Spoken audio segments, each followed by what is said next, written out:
Hello, everyone. I'm Stephen Robinson, or the Playtyper guy, as my son calls me. My guest today is someone feel very fortunate to know, David Avallone, who is a writer, film director, so many credits. But for the past decade, you've done a lot of comic book writing. Just some of the stuff you've been doing. Let's see, Twilight Zone, The Shadow, Doc Savage, Betty Page, and Elvira, Mistress of the Dark. And can we just start with you've been doing some working with the great Cassandra Peterson, who I'm a huge fan of. I think her movie was, for those who remember VHS, Yes. I had taped it from when it had aired. It was on the same tape as Princess and the Pirate, which is my favorite Bob Hope movie. So I Wow. think that reveals a lot.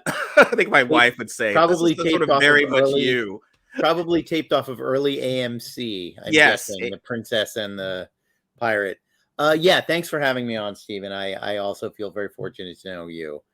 Cassandra is wonderful, and you couldn't ask for a more kind and thoughtful and funny collaborator. I've been fortunate to work with any number of legends and icons throughout my career. And man, I've got to hang out with Cassandra a few times in person, and making her laugh in person is such a ringing endorsement of any skill I might have at comedy. Not a lot of people know that's where she comes from. She has this amazing background. She has a great memoir out right now called Yours Cruelly. That she was a showgirl first, but comedy started entering her showgirl life pretty early, even from her first appearance in Vegas in a show called Viva La Girls. They chose her to be the funny one, and then she was in the Groundlings when the Elvira audition came in.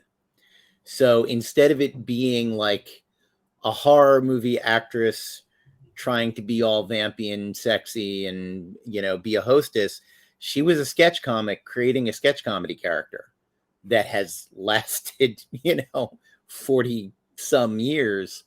And that's pretty wild stuff when you think about it. Yeah, the 40th anniversary was just like last year or a year ago. So yeah, I mean, her movie, I think, would have been, it's getting up there, like it's in the mid 80s, as I recall. And yeah, she, my mother and I, because my mother I got into a lot of horror films and stuff like that because my mother loved that and loved old movies. But she would, I think Elvira used to host the kind of, I think it was on USA when others would old, or TNT, old movies and stuff like that. And she was just hilarious. How did you wind up working with her or getting the gig to do the Elvira comics? I had been writing Betty Page comics for Dynamite, and they had been successful. And it was a challenging assignment in that Betty Page isn't Batman. They said, here's a woman who was a fetish model in the 1950s. Turn her into a monthly comic book hero. But I found a fun way to get into that, and to making her sort of a spy whose cover story was that she was a model. And that was all good fun. And that series, the first series, had wrapped up, and Joe Rybant, the senior editor or executive editor, or whatever his title is, at Dynamite, was out in LA, and we had dinner, and he said, so we've been having trouble getting an Elvira series off the ground, and would you be interested in taking a shot at it? And I have admitted this before, but honestly, my initial take was, ugh, really? Not, I mean, and I love Elvira, but I really didn't want to be the hot chick whisperer for Dynamite necessarily.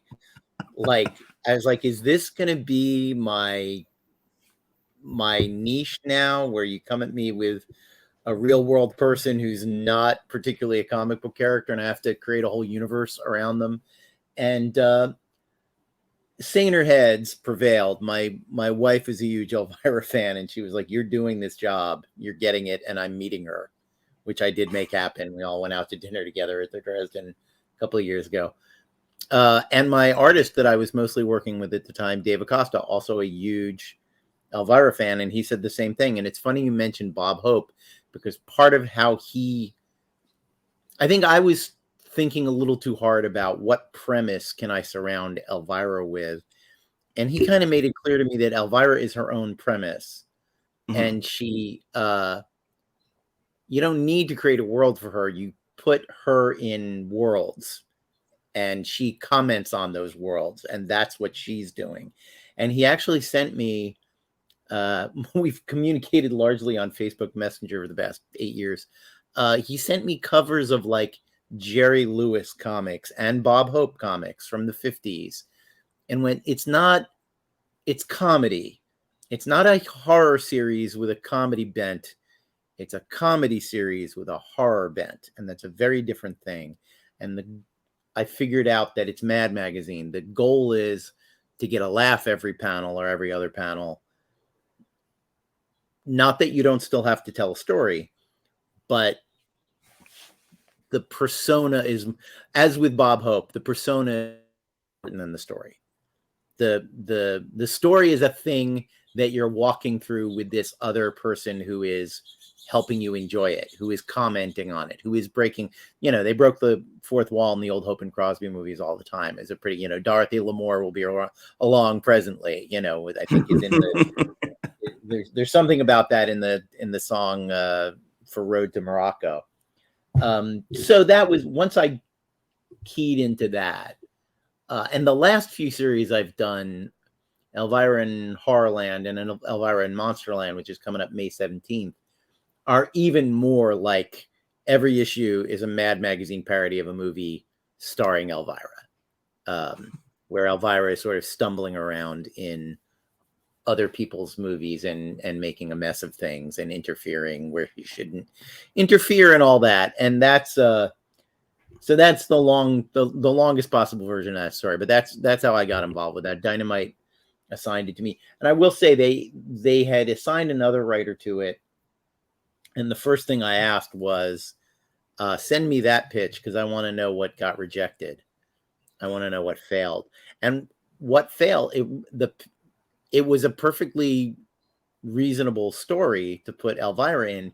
It wasn't funny. There was nothing funny in it. And maybe they thought they would add the comedy in the dialogue. But, knowing that my scripts have to get approved by Elvira, by Cassandra, I make sure they read funny. Mm-hmm. I'm not counting on the artist to make it funny. I certainly, in other comics, I sometimes send in drafts where I know that the visual is done, but I was able to, on Betty Page, I was able to skate a little bit on the dialogue, knowing that when it came around to the lettering pass, sharpen all the jokes, make all the lines sharper and better and all that. This, Cassandra's got to read it and approve it, so the jokes have to be great. The first draft she sees, the jokes have to be great. I don't get a second bite at it. And while I will occasionally punch up a joke a little bit between Cassandra's approval and the final process and putting out the book, it's rare that it's more than a word here or a word there that I'll punch up after she said yes. Mm-hmm. Luckily, she says yes very much and gives me her feedback, averages 2 joke punch ups an issue out of 20 pages. So that's not too bad. That's great. And it's great that she's so involved in this character she's created. And, talking about comedy, I guess it's a good segue, because we've talked a bit on offline about this, of of what are some of your comedic influences. I think I'll get to our later kind of question I have for you, but just what is it as varied and diverse and weird as my own, or perhaps an actual train of thought? There are 2 main strains, I would say, which is the American Jewish anarchists, mostly from Eastern Europe, and British surrealist comedy.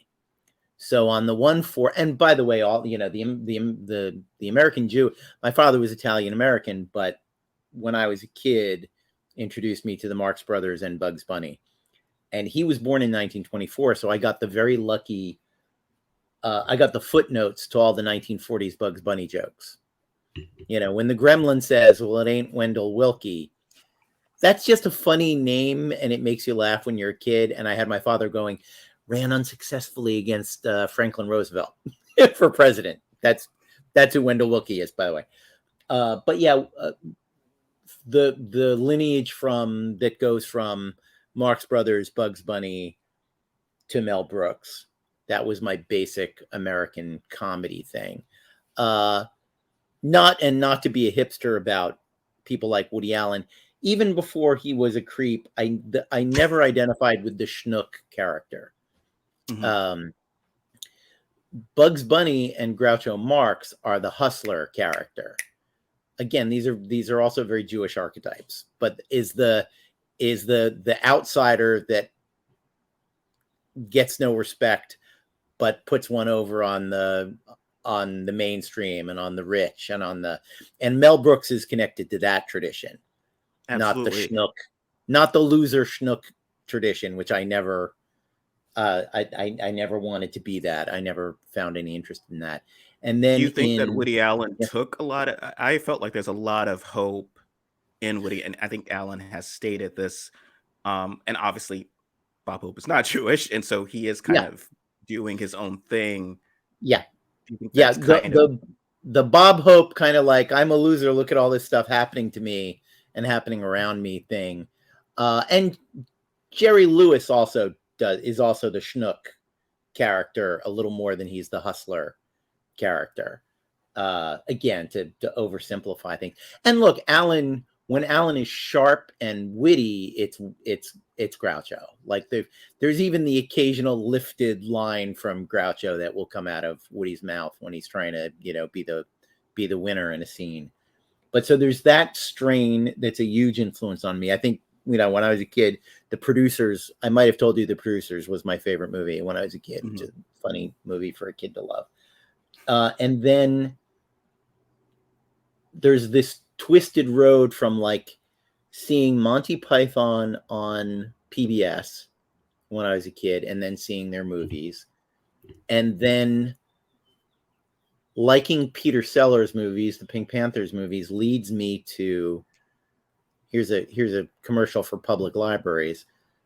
The soundtrack section of the public library had LPs of The Goon Show, which would have meant nothing to me, but it said Peter Sellers, Spike Milligan, Harry Seacombe, and I went, Peter Sellers. I love Peter Sellers.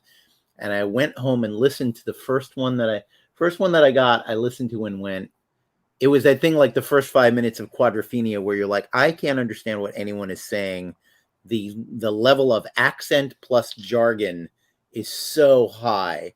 I have to tune my ears in to actually understand what's going on.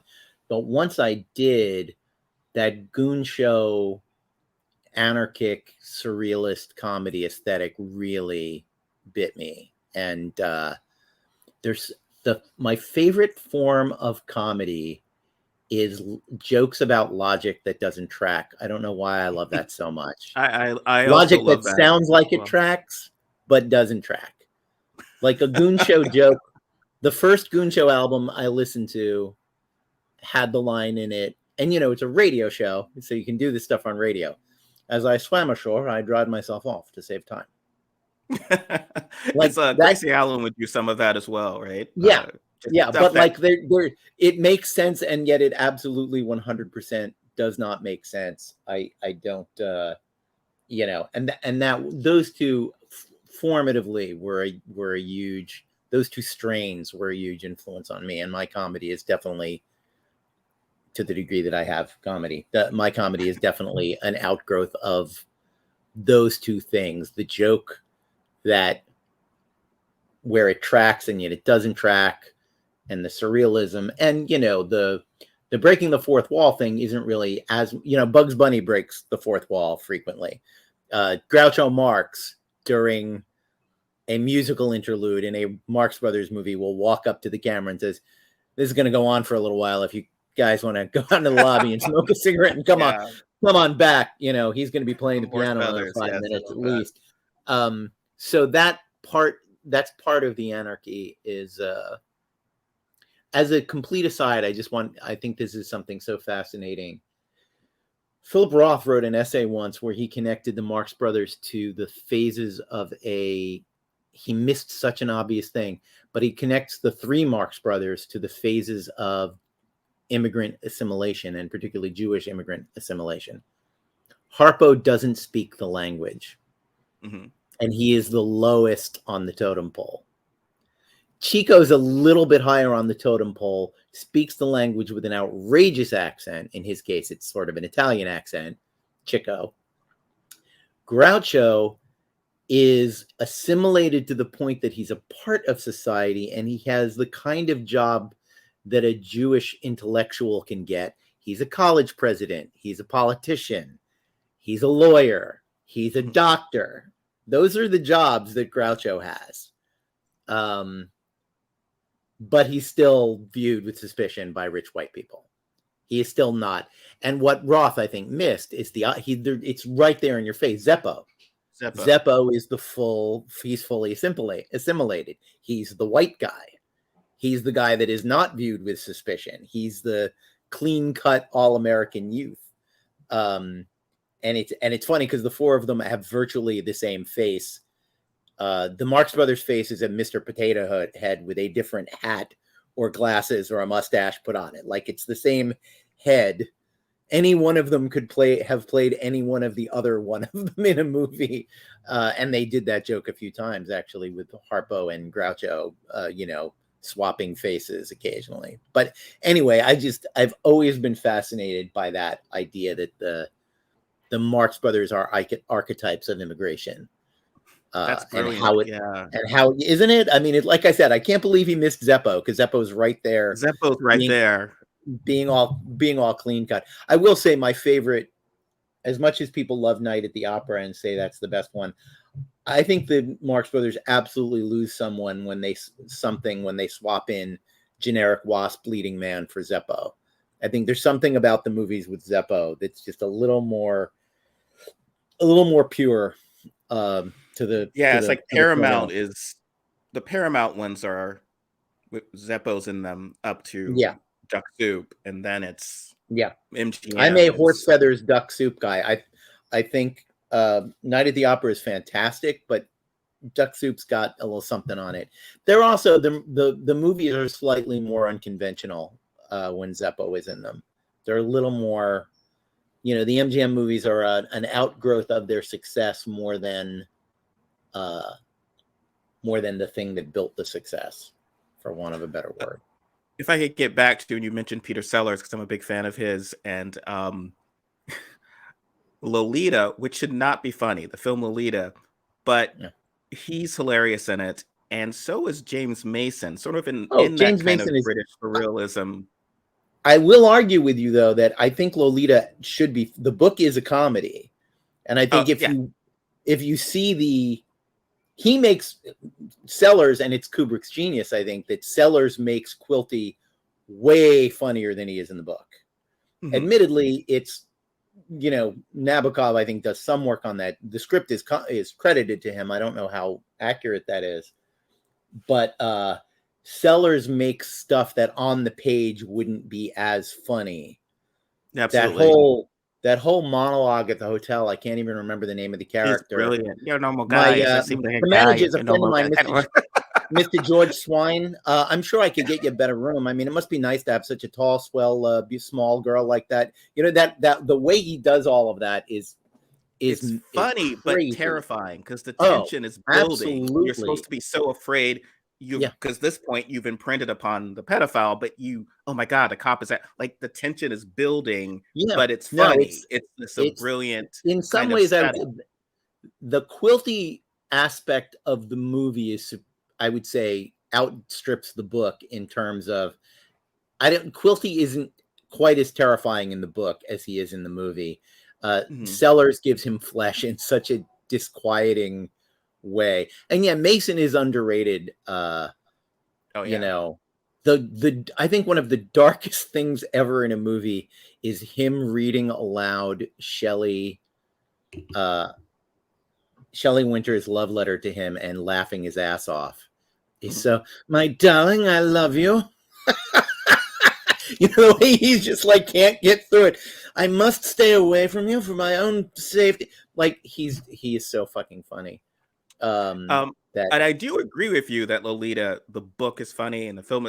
I think when I said we don't want to find it a comedy because of the premise that is sort of often at the core of something, the idea of like, oh, we should be laughing at this. And so I think the mistake that remakes have made, specifically the one in the 90s with Jeremy Irons, well, this is a very serious, horrible story, so we need to tell it that way, and it's like doesn't work. It collapses. That misses the point.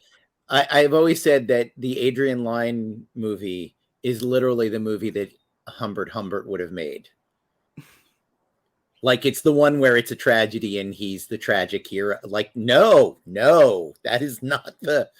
Show me the movie Lolita would have made. That I'm interested in. But the movie Humbert would have made, the grim romantic tragedy. Holy shit, man. That is not what that book is. And it's... that's a whole other... that's a whole other... this is a connection I will bet you no one has ever made before, and I will make it. Lolita, Adrian Lyne's Lolita and Zack Snyder's Watchmen are the same movie in that the director has no idea what the story is about. Absolutely. It's very faithful, but at the same time, you get a guy who thinks violence is cool making a movie about how violence solves nothing and is bad. You know? Like that doesn't work. You know. Well, this is something I've written about. I know it's debatable, the whole concept of comedy and tragedy, and because I'm someone who personally loathes the term black comedy because it's something that's either funny or not. Like black comedy is often like, well, what is this structurally? Is it structurally like the classic Shakespeare where everyone gets together at the end and whatever, and it's like, or is it structurally a tragedy? So you could do Romeo and Juliet, Othello, and then have the jokes. It could be funny. I feel like certain films that often, because it's like, oh, should we be laughing about this or whatever? Because structurally, Lolita is like everything. Because the whole idea of a comedy builds to everything starts going. We'll meet the parents. Everything starts going horribly wrong for this guy, then turns around because that makes it feel better, right? And then tragedy, things are going great. You're at the Copacabana. You're at the head of your gangster life, and suddenly things start going downward and ends tragically. And the only difference is, are there jokes or not? And that's something of where I've often said, wow, when I look back at my things I find amusing, After Hours, Goodfellas, even major parts of Raging Bull, I find funnier than everything Woody Allen's done. And the kind of tragedy there is that Woody Allen is someone who really has been yearning for gravitas, right? Like yearning to make a very important, serious work. And it's like, okay, well, here's these brilliant films by people that are actually funny, but still serious because human beings are funny. You know? Well, and also talk about not understanding the things that you love. Woody Allen worships Ingmar Bergman and Federico Fellini, both of whose, like, there are very few Bergman movies that don't have a laugh of any kind in them. Maybe Shame. It's been a while since I've seen Shame. Maybe there isn't a single light moment in Shame. But life is funny. And when you seek to make a quote unquote serious film, like Interiors is a perfect example of this, and nothing is ever funny. No one ever says anything funny. That's not life. That's not life any more so than something Pollyanna where everything works out and everybody's happy. That's also not life. So the dialogue is so stilted and off and wrong. And I mean, oh my God, I tried to watch just to sort of keep up and see what he was doing these days. About a decade ago, or maybe a little more recently, I can't remember when the movie's from. I tried to watch Vicky Cristina Barcelona, and I could not get 90 seconds into that thing. Because the like two teenage girls were talking, and I'm like, I don't even know what planet these creatures are supposed to be from, but it's not the Earth. It is not a planet I recognize or have ever been to. And there's just a supreme unreality to it. Fellini once said, someone asked him, why'd you never make a movie in America? I'm sure you had, and he had huge offers after La Dolce Vita, after La Strada. And he said, I don't know the difference between how a New York cab driver and a Chicago policeman talk. How could I ever make a movie about America? He's like, I don't get it. I don't know the people. I can't make a movie. And a friend of mine once said that, I think we were going out to see Lee Tamahori's Mulholland Falls. And she said, so here's another foreign director making a period film set in America. She said, I guarantee you this is going to be a movie about hats and car grills, and the fronts of old automobiles. That's going to be as deep as this movie gets. Men wear hats, cars are big. And she was 100% right. And I think it's not even a bad thing when you know what your limitations are and you work within them. That's fine. I think Fellini's 8.5, which is one of my favorite movies, is a guy saying, since I have become rich and powerful, I am now in a prison of this bubble that my friends and well-wishers have made for me. I'm going to make a movie about the bubble in which I am now encased. Like I'm going to make a movie about how out of touch I now am with things and how I need to get back in touch with them. And to bring it back around to Woody Allen and people not understanding what they're seeing, the end of 8.5 is the protagonist realizing that he is on the same level as his friends, and he joins the dance with them. He stops directing them. He puts down his megaphone and he gets on the circle and starts dancing around with them. And he accepts that all of this love, all of these people are part of his life. Woody Allen remakes the movie as Stardust Memories. It ends with all of his friends and family filing out of a movie theater having watched Stardust Memories, and he is not there.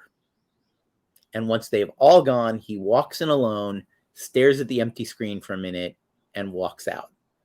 And I was like, how are you remaking 8.5 and you literally have not grasped the first thing about it? And it's because he lacks Fellini's humanity. Oh yeah, and I He think doesn't. that is something He doesn't actually love those. Fellini actually loves those people. Fellini loves yeah. the cab driver and the nurse and and he loves even the people that are a pain in his ass. Loves them. Mm-hmm. Woody Allen hates all of them. Well, it's sort of like if Kevin Smith were to do. Kevin Smith would be suited to do sort of that in a sense of he's someone who always wanted to like I love comic book movies and I love all this stuff, and I'm part of this weird world while also being somewhat different because I'm a celebrity, but I'm embracing it. So that complexity would be there, which Alan, as you said, doesn't. I have nothing to do with those people who see my movies.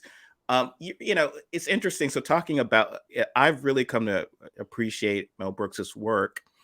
And what's interesting is so much of the humor does come from character. And then when you write humor that comes from character, it involves, and I've learned this in my own small way, it calls upon trusting the actor. So often, sometimes the funniest thing is not the joke. And I'm not trying to mind read for Woody Allen, but it's so much of like references or jokes of where this is the brilliant joke and you say it in my cadence and that's the joke. It's not a character beat. So so in Young Frankenstein, the whole thing about that was not the brain I asked for, and it's just this building and it's like he said I will not be angry, which is not on the, it's not funny on its line. It's one of those things of where what I trust is that actors are going to understand the inherent what's happening in this scene. The humor is the build, the burn of he's gonna explode, and I trust the actor to, as Gene Wilder does so brilliantly, go up and up. Well, and casting is directing. I was working with a young actress once on a movie called True Loved, and she was the lead. and a woman named Najara Townsend, and she's perfect and delightful and charming and lovely and all of those things. And I knew the movie would work because the audience was never going to not care about her. I knew that the audience was going to invest in her the minute they met her, and they would watch the whole movie. And, you know, even if they didn't love the dialogue, even if they didn't love the direction, this was something I was just producing and editing, but casting solves all of those problems. And if you cast wrong, there's nothing, you're ruined. Like the minute you walk on set, you're ruined, and there's nothing you can do about it. And you know, when you cast something disastrously wrong, you know, and talking about Woody Allen, you know, we should really stop talking about watching John Cusack uncomfortably do his mannerisms in Bullets Over Broadway was intensely painful to watch. But what he's right about is there's no other way to read that dialogue. Which is the problem with the dialogue. Whereas, totally. You know, being John Malkovich, which I really enjoy, is he's able to sort of be himself, whatever, which is this weird, both funny and tragic and all the sort of stuff you would kind of want to do. Yeah, speaking of, and to get away from Alan, but go to casting, I'm a big fan of Robert Downey Jr. Love Iron Man. I love the stuff he did before. But then I saw him, they were talking about remaking Vertigo, one of my favorite movies, with Robert Downey Jr. And it's just like, okay, well, that won't work. Like, no. I mean, I would have been there, like maybe do the voodoo ceremony and bring back, you know, that 1958 version of Kim Novak. And then but Robert Downey Jr., that just won't work. He's too calm, obsessing, and I think people get the idea of like acting's about, oh yes, he's that, but then he's gonna make you feel like he's this pathetic guy who fell in love, and it's like, okay, well, that's a lot of work. Yeah. Why don't I just start? When you make an actor have to overcome their essential nature in a movie, and there are actors who can do that, but those are character actors; those aren't really leads. I mean, using the example of a movie I love, the Hudsucker Proxy for me succeeds in spite of Tim Robbins, but he makes it as hard as possible for it to succeed because he condescends to Norval Barnes. He believes he is smarter than Norval Barnes. They wrote a part for Gary Cooper or Joel McRae or Jimmy Stewart, and that person doesn't exist. I've often thought about like who in whatever that was, 93 or 94, like who's the guileless leading man you can get to play. But Tim Robbins never inhabits that skin. He always he's a snarky guy in an indie movie playing a dumb guy. Yeah, that's so true. That is, you kind of pointed at the scab I had about the film because I really enjoyed it. But it was like, I mean, everything about it is flawless, really, except him, and he is the center of the movie. And you know, there are actors who can pull that kind of thing off. And it is funny, you know, to get into the whole movie star versus actor thing. It's like people underestimate people like Gary Cooper, who were much more sensitive and much more subtle in what they could do. But, you know, what works about Vertigo is that the first half of the movie plays to Stuart's public image. The second half of the movie plays a little more to who he really was deep down inside. And I think it's one of my favorite movies because it pulls off something that's so hard to do, which is shifting the audience's sympathies 180 degrees. So you spend an hour going, oh man, this poor guy, this nice guy, the world has treated him so poorly. He's got this trauma that he's dealing with. And now the woman he's loved is dead. And within 10 minutes of the turn, you're going, what is this sick freak going to do to that poor young woman? Jesus Christ, what is wrong with him? And Hitchcock does the suspense thing of revealing. Yeah. So that we don't lose all sympathy. Because if you didn't have that flashback over she writes the letter and reveals that she's Madeline, you're like, I'm done with this guy. And, you know, that should be clunky. It should not work. It's kind of a clunky sequence, and yet works just fine. works. I Work. always remember watching that film with my mother when he's slowly trying to change her, whatever. It's not, and the actor who plays his therapist in the Mhm. film was also played was on the Beverly Hillbillies, played Wilton Drysdale. My mother, as she would often do, was like, Mr. Drysdale let him out too early. It's like, well, not, it's not Mr. Drysdale. But yeah, so I can't not watch that without thinking of my late Yeah. mother. No, But and with me and my wife, we have, it's the code phrase for when you can see someone in a relationship is trying to turn the other, trying to change the other person against their will. mhm. I will always just quietly say to her, your hair, the color. Your hair.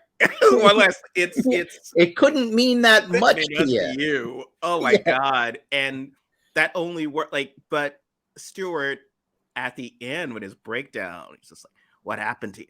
Did he ditch you? All that Yeah. money and all that freedom, and he ditched you. What a pity!" And the bitterness, but it's a bitterness that you any part of you that's had your heart broken or whatever, you're identifying with this bit like this bitterness, Yeah. and it needs to not be someone who we think of as cool and awesome. Yeah. But that Yeah. feels like that isn't that sort of the Oscar trap, because the idea is that, oh, here's what people think this person is, and we need Yeah. to, the only way they get their Oscar is to play something so far away from what we think, which is not always acting. Yeah. Sometimes it is making us believe, even if that seems to be what we think this person is. I don't think Robert Downey Yeah. Jr. is effortlessly Tony Stark. He's not. It's just that that's something he does very well Right. and informs it, and he should still get as much credit for it as Well, if he's like, okay, yeah. make you as different from that as possible. But And it also, the great thing, the genius of the Tony Stark thing is it plays into the public perception of him Mhm. as a bad boy, as a drug addict. Like, that was why it was such a great comeback vehicle for him, is he was playing, he had fallen out of favor with the public, and Tony Stark starts that movie as absolutely a bad person. Mhm. He's a drug addicted, misogynist war criminal, essentially. And over the course of the movie, he turns, and Downey is a good enough actor that he can embody he can embody the turn. There's the redemption. Yeah, And but in all of terms his of, flaws are human in, flaws of like, okay, well, I yeah, I want to bring peace to the world. Like a lot of what drives Tony are the recognizable flaws. He's a mm, flawed person, which I think they struggle to do with Batman. I think part of the problem is that, and we talked about that with characters like Batman or Superman, the idea of that type of casting, because obviously Tony Stark was considered a nobody character. Marvel had sold every absolutely, major character to, yeah, pay the light bills. And so, okay, well, here's what we yeah, got left.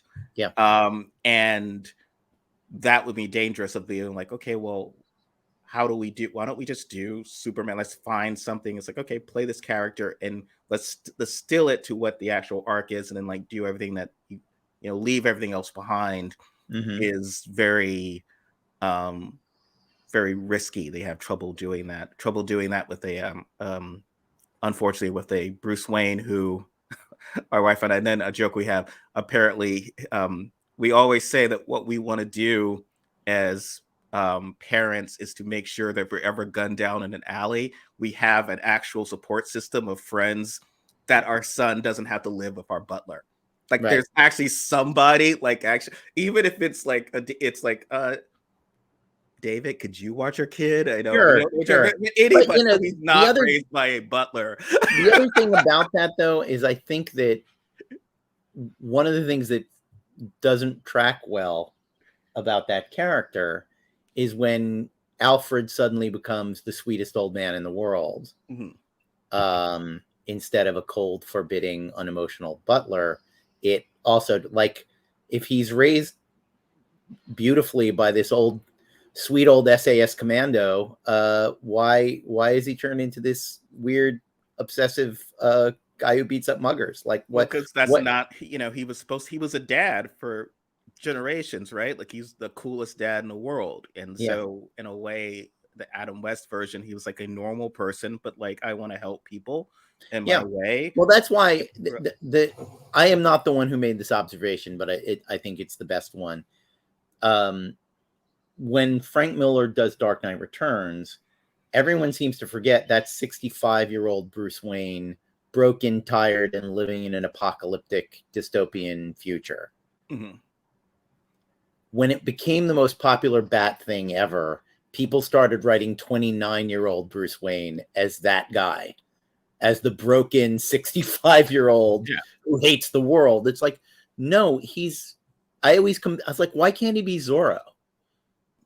Zorro has the fucking best time protecting the oppressed from the oppressor. Robin Hood has a great they're called the Merry Men, not the grim Avenger group. Like it is a joyful thing. Siegel and Schuster's Superman always has this great little quiet, tight smirk on his face, and that squint. I love the way Schuster squint, draws Superman, that squinty, smiley face is such a great Superman. And you read the early Superman has a great fucking time throwing people in jail and beating up wife beaters and exposing crooked politicians. He does it all with joy, and that's when it all becomes just grim. The grim Night Avenger thing. I will say the animated sitcom Harley Quinn is maybe my favorite Bat thing ever. It really sends up it's really funny, but also a lot of the character is the humor is based in character. But Superman's interesting because if you take the covers of the first appearance for Batman and Spider-Man, and it's what we traditionally see of the character and view of the character. It's Peter Parker saying, if everyone knew that I'm not a nerd, I'm this guy. Right. It's Batman swinging of the criminal and the swipe. Superman is like, there's a guy running for his life and oh my God. And he's like slamming. And whenever Superman Returns did it, Superman and Lois is a good show, but they recreate the moment, and it's the kind of Boy Scout Superman. So he just catches the car and he's lightly putting it down. It's like, well, no. The guy on that cover chased down these bullies. Grabbed their car and smashed it into the pavement. Like, that is the power, and that cover is like, just show me that. Yeah. And don't make it violent. Like, show me the smirk, but like within reason, because he's a champion of the oppressed, and sort of do that. Yeah. Superman isn't a bully, but and rhetorically, I think of myself the same way. I am perfectly happy with bullying a bully. Oh yes. And that's Superman with the wife beater again in issue 1 is like, how about taking a swing at me, big fella? Like, why don't you pick on someone your own size? Break your fucking fist on my jaw. That's the way of doing the character. And I feel like folks have like tried, often tedious Christ versions or parables just don't work, or they just don't know how to sort of do that character. So but I mean, a lot of it is Christopher Reeve was really able to embody the goodness and seem like he really believed it. One of the lines from that movie, the first movie, that keeps like clicking in my head, particularly about how people are today, is this thing about cringe, this thing about how like earnestness is bad and cynicism is good. And one of my favorite moments is Lois Lane says, he says, I'm here to fight for truth, justice, and the American way. And she says, you're going to end up fighting every elected official in the country. And very calmly and evenly says, you don't really believe that, Lois. And I just like, I'm not going to let you be, you think there's not one elected official in America who's a good person? Bullshit. You don't actually think that. Yeah. I really like that. You're trying to be cool. Exactly. Like, just believe in you don't have, I'm not going to let you stand there and be a cynic about the world, because I'm in the world and there are good people in the world. And, It's it's that thing, and you can sort of tell, not to shift completely to politics, but when there are people who will say that every politician is bought and every politician is this and every politician is that, and I'm like, you've never worked on a campaign, you've never been to a state house, you've never talked to someone who holds elective office. They're human beings, and they exist on exactly the same scale as every other human being. Some of them are the worst people in the world. Some of them are the best people in the world. Some of them have figured out how to make compromises that they need to make to get things done. Some of them are uncompromising.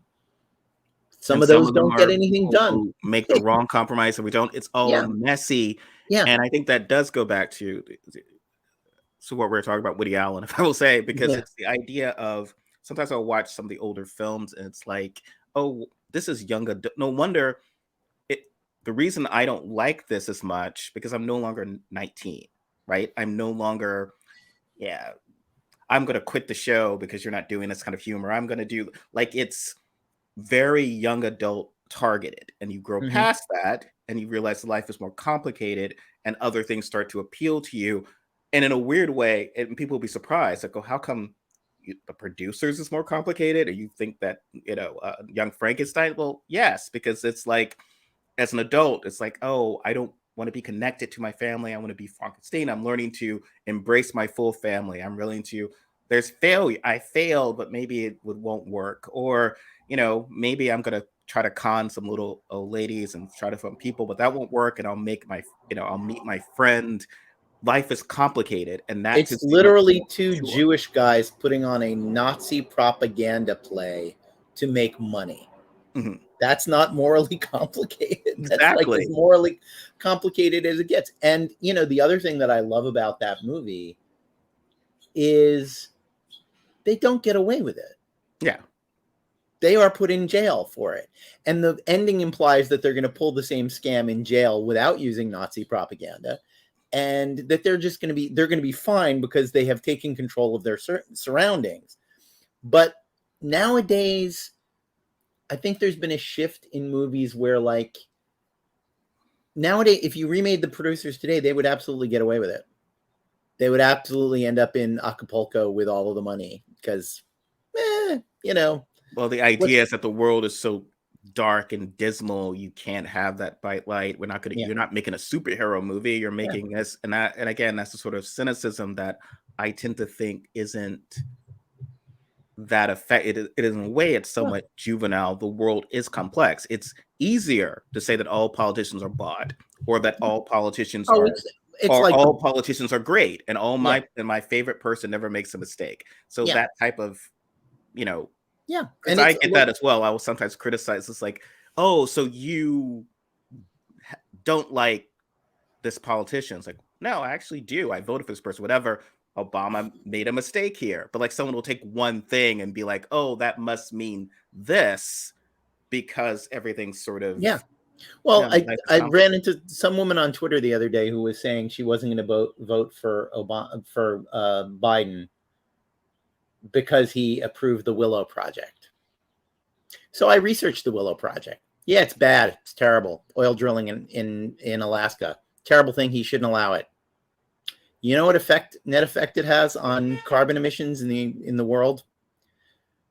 It could add 0.03%. You're going to throw every other good liberal thing under the bus over a possible 0.03 rise in emissions. And guess what? It's also the same president who has raised emission standards on cars, and this is the deal he made with them to make all that go through. So, and that, by the way, that 0.03 raise in emissions is over the next 20 years. Mm-hmm.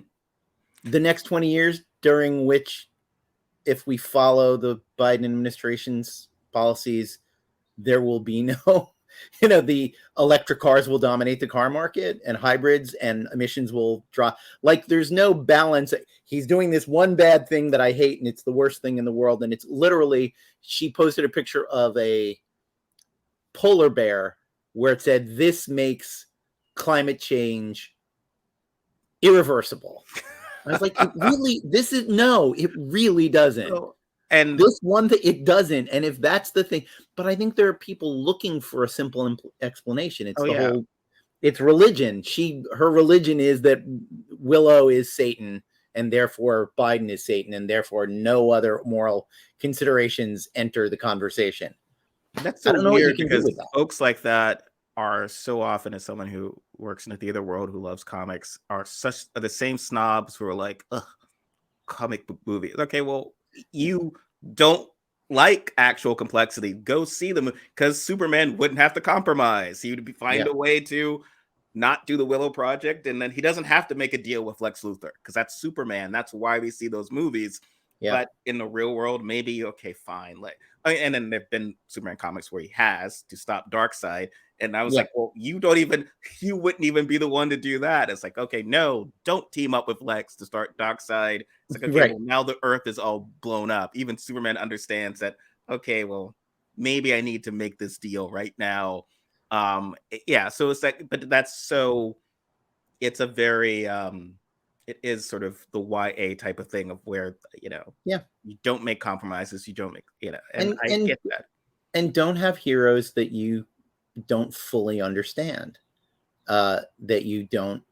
My favorite thing was when the same people who called Obama a war criminal for the drone program would say they loved Bernie Sanders because he was a quote FDR Democrat. I'm like, FDR burned more civilians alive before breakfast every single day he was alive in the 40s than Obama killed in 8 years of drone programs.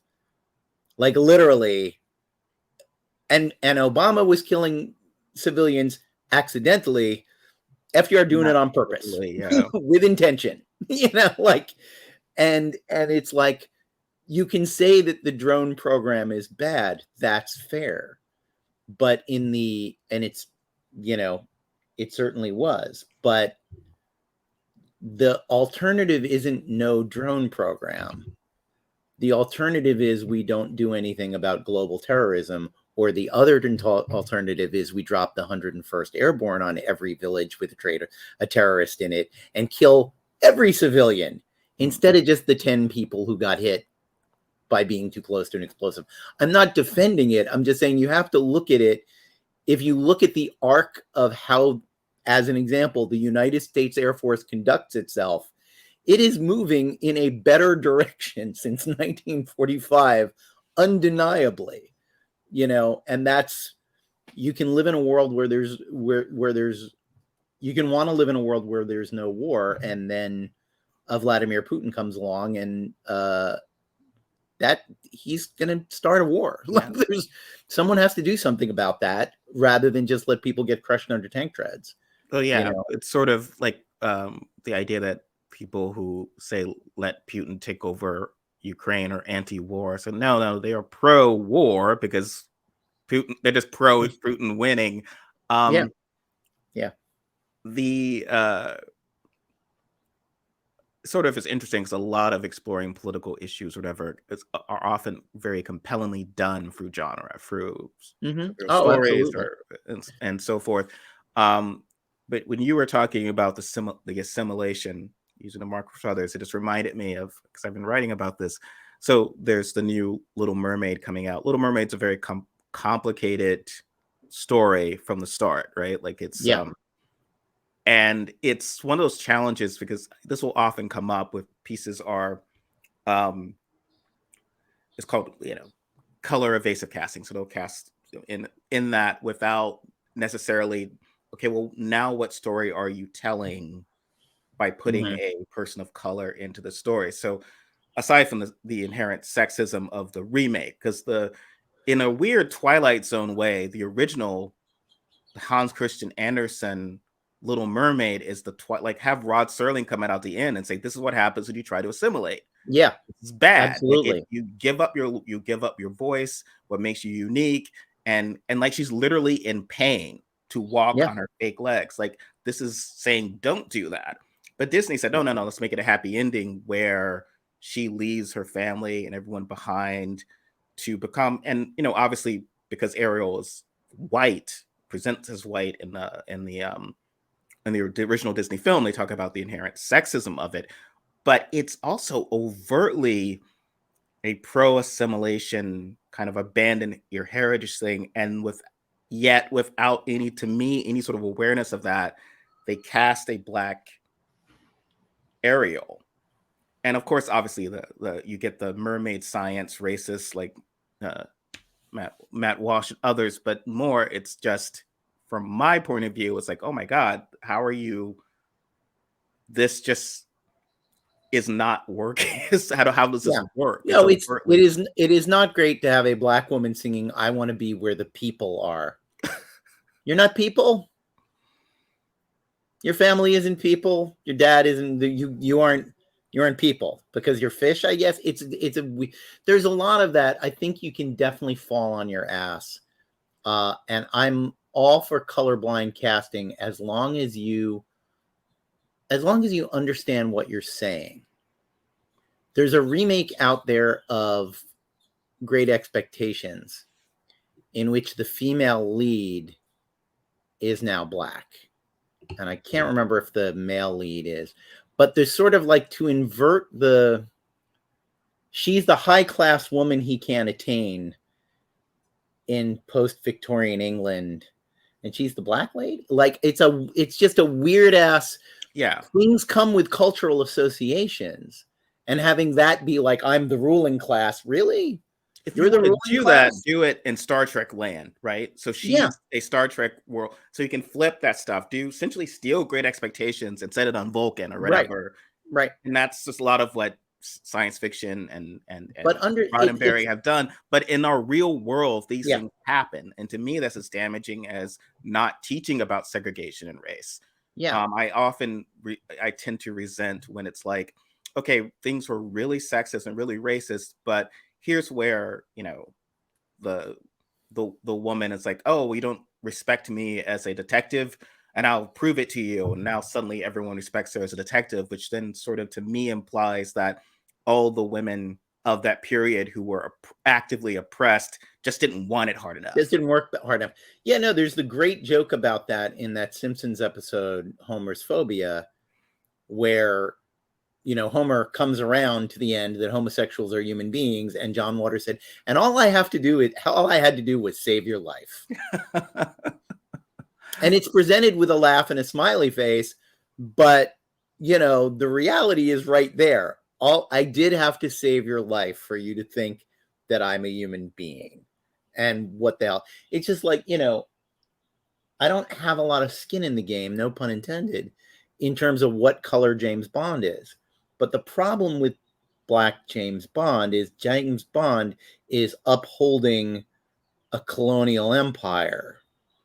If he's Black, he now has a psychological issue on top of the other psychological issues that James Bond has. Yes. His misogyny, his alcoholism, his sadism. Those are the things James Bond wrestles with. Self-hatred for being the weapon of the man is a whole new thing for James Bond to deal with. And look, a good writer can write that. But if you just remake Goldfinger and James Bond is Black and doesn't have a thought in his head about who he's working for and what he's doing, you also miss the boat.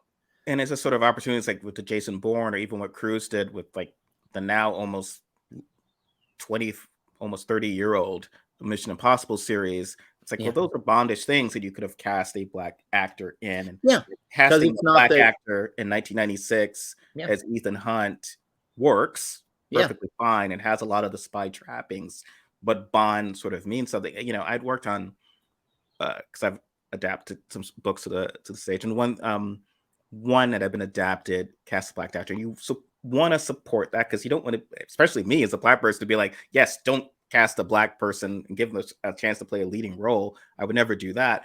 But I know I had questioned, there was like a Gatsby moment where again, like the now Black guy in 1990s America goes to a country club with the white woman, teenage girl he's involved with, and he just wears the jacket and he's still appreciated as a member of the country club and at Birmingham. It's like, well, that actually doesn't happen. In fact, There's a Yeah. real world analog of a Tina Brown party. Hmm. Lots of liberals there.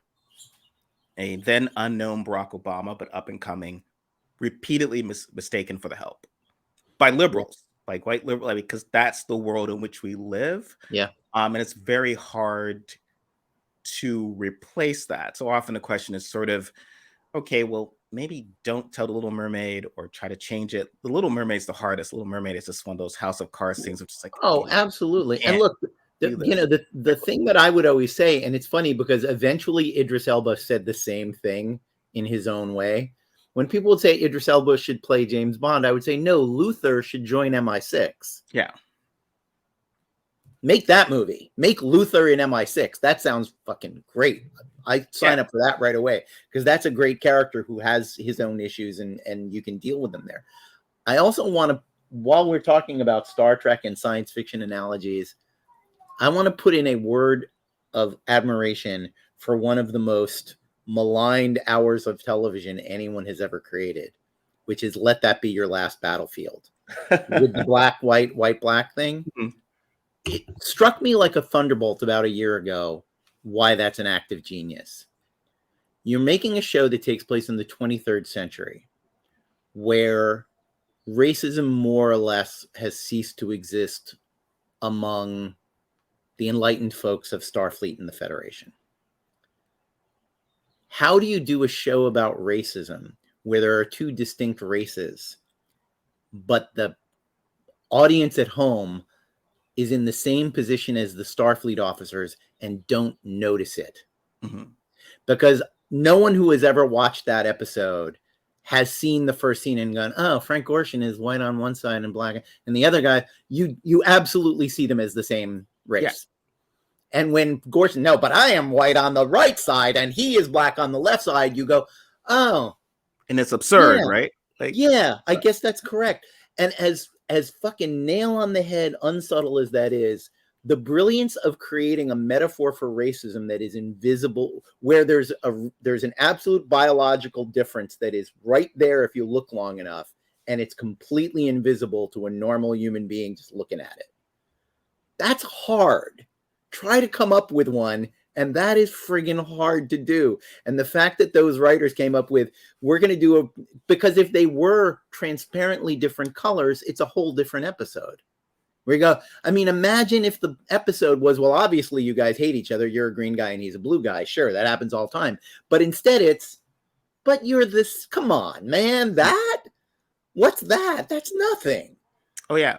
And I You think know, even the more serious Star Treks, or certain comparisons of sort of Cardassians and Bajorans are fundamentally different. yeah, And if you're trying to make that an Israeli Palestine, it can be complex of like, right. okay, or That's the, and that's who's what's the lizard that, person here? That can that's be what's dangerous.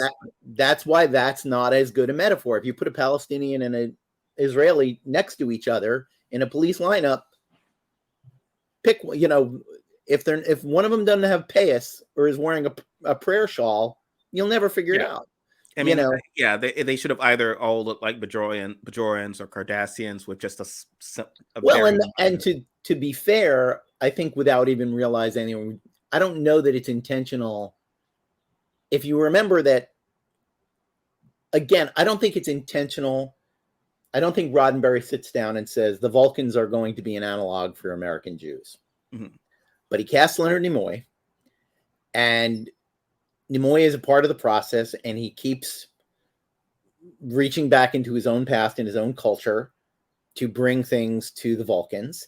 And because you've cast Leonard Nimoy, well, who are you going to cast as his dad? Well, another Yiddish stage actor. Like, he looks like he could be Spock's dad because he's another black-haired Jewish dude. Well, okay, who are we going to cast as the matriarch of Vulcan? Well, Nimoy is playing, so let's find a nice old Jewish lady. Let's get Yiddish theater actress Celia Lovsky to play T'Pol. So slowly but surely you end up with a metaphor, and the way in which, if you think about the percentage of society that Jews are, man, watching those early episodes before they mellowed Dr. McCoy a little bit, he is absolutely some racist Southerner who doesn't like serving with a Jewish dude. Oh, yeah. Like, and he doesn't, it doesn't quite rise to the level of racism, but it's real close sometimes, that they're mocking the guy who they're all having a laugh about the guy who's different, the guy who doesn't pray to the same God as we do. He behaves differently. His cultural norms are different. Yeah. I remember seeing the first Star Trek movie, because I, as a Jewish kid, I obviously was aware and / sensitive of this. I knew that this was a rabbinical symbol. I knew all of the, but in the first Star Trek movie is the first time you hear a high priestess speaking Vulcan to Spock, and she pronounces his name and she says Spock, and I went, well, there it is. Your thoughts, Spock, give them to me. And it's just, and then if you take that a little further, then what are the Romulans? Yeah. Like there's your Israel and Palestine analogy. It's the tribe we don't agree with, the tribe we don't get along with, the splitters. And even in retrospect, a lot of Star Trek does that. It's very fascinating. So when they tried to have the fake McCoy, Pulaski, for a while, and treating, it didn't quite work because Data isn't necessarily inclined to be able to zing him back as the way that that Spock did, but it often really reads now as pretty transphobic in the sense of she does not accept his humanity, human, and even like calling, and there's even the Measure of Man, just one of my favorites, where the guy who's trying to dismantle Data makes a point of calling Data it. So it's like Pulaski did, without using he, even though obviously he clearly presents as he, but it's like, I will not give you that courtesy. It's like he's looks like Brent Spiner. Why would you not call this person he? But the it is intended to dehumanize. And when she won't even say his name, that episode is partially because Star Trek could only go to the outer limits of what society could withstand. So it's not great on gay issues for a lot of its running time. It's not great on even feminist issues for a lot of its time. Though I love, in the episode Mark of Gideon, where Captain Kirk starts talking about, abortion and birth control elliptically, there are medical devices. You don't have to have children. Like, what are you doing, guys? You can terminate a pregnancy. What's the big deal? And also that episode portrays the idea of not being able to terminate pregnancy as psychotic and self-destructive. By the way. There's that it is unsubtle, and abortion was not legal when that was filmed. Well, the normalization of queerness now is great. So the more recent Star Treks where have been 7 of 9 is queer openly without issue, the great Michelle Hurd. And then when you watch those original episodes, and I think Jerry Ryan has said that, of like perhaps she was playing, it's like they could never in the 90s have this character be openly queer, even though why not? And it just makes it such an example of the sea change, which Star Trek's able to do, which is just like, yes, there's openly queer people. There obviously weren't openly queer people on The Next Generation, which is weird to watch in that aspect.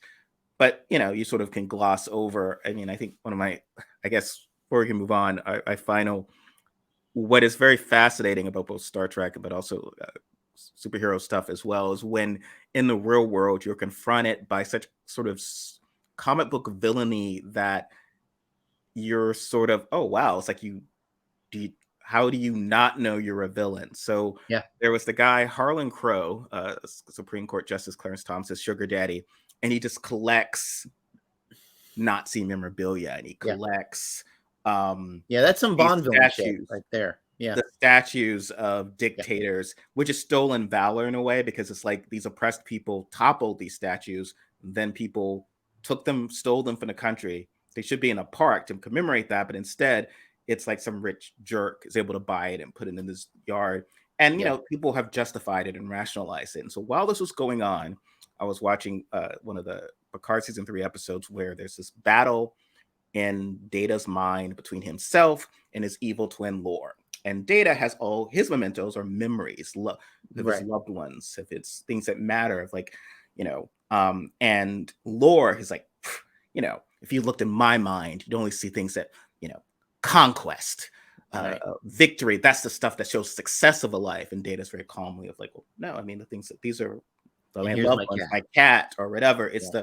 that's the worth of a life, of the stuff that matters. And he winds up tricking Lore because Lore just sees is all his trophies. I'm going to grab all these memories and I've dominated you, but instead he's become Data. You are your memories. And I'm just watching at the same time. And it's like, oh yeah, that they didn't even know about Harlan Crow probably when they were writing this, but it's just, like that's the only, I was trying to put my head on this. Oh yeah, like the only reason you want a signed copy of mine. Why would I want that? I rather, to me as a person, it's like, look, there's no historical or no conquest or value in a photo of something my kid drew. Right. But that matters to me. Or a Sure. friend of mine who passed away, a movie ticket that I remember, I think I still hold on to a movie ticket of Charlie's Angel. Why did I hold on to this? Because I saw a good friend of mine who's no longer here, but these are stuff that matters, right? That there are memories and that's who you are. Not like, come on in, David, and look how badass I am because I have a signed copy of the Magna Carta. And like, it's like such a, well, of course, that's what Lore would see as being of value. Hi, David and I had so much fun chatting that we've decided to make this 2 separate podcast installments. You've just watched part 1. Tune in next week, same bat time, same bat channel for part 2. Thank you.